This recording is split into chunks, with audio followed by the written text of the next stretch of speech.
चलिए आगे चलते हैं। नेक्स्ट क्वेश्चन है, if the simple interest on 7200 in 3 years at the rate of 16% पर enum equals the simple interest on 9600 at the rate of x% पर enum in 4 years, the value of x। तो देखिए यहां पे बोला गया है कि 7200 रुपए पे 3 साल में 16% के हिसाब से जो सिंपल इंटरेस्ट बनता है वो बराबर है 9600 पे x% पर एनम के हिसाब से 4 साल के लिए। तो मैं बोल सकता हूं कि दोनों केस में सिंपल इंटरेस्ट बराबर है, तो SI1 इक्वल टू SI2। अब सिंपल इंटरेस्ट का डायरेक्ट फॉर्मूला अपन जानते हैं, principal into rate into time divide by 100। तो अगर मैं फर्स्ट केस में सिंपल इंटरेस्ट की बात करूं तो प्रिंसिपल यहां पे है 7200, रेट आपके पास है 16% और टाइम है 3 साल, divide by 100। This is equal to, दूसरे केस में जो प्रिंसिपल है वो है 9600,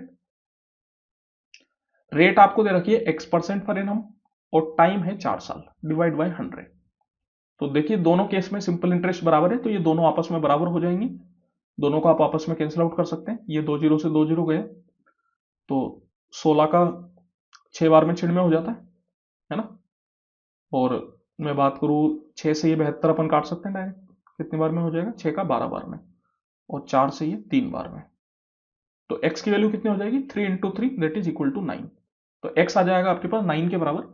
x की वैल्यू ही आपसे पूछ रहा था।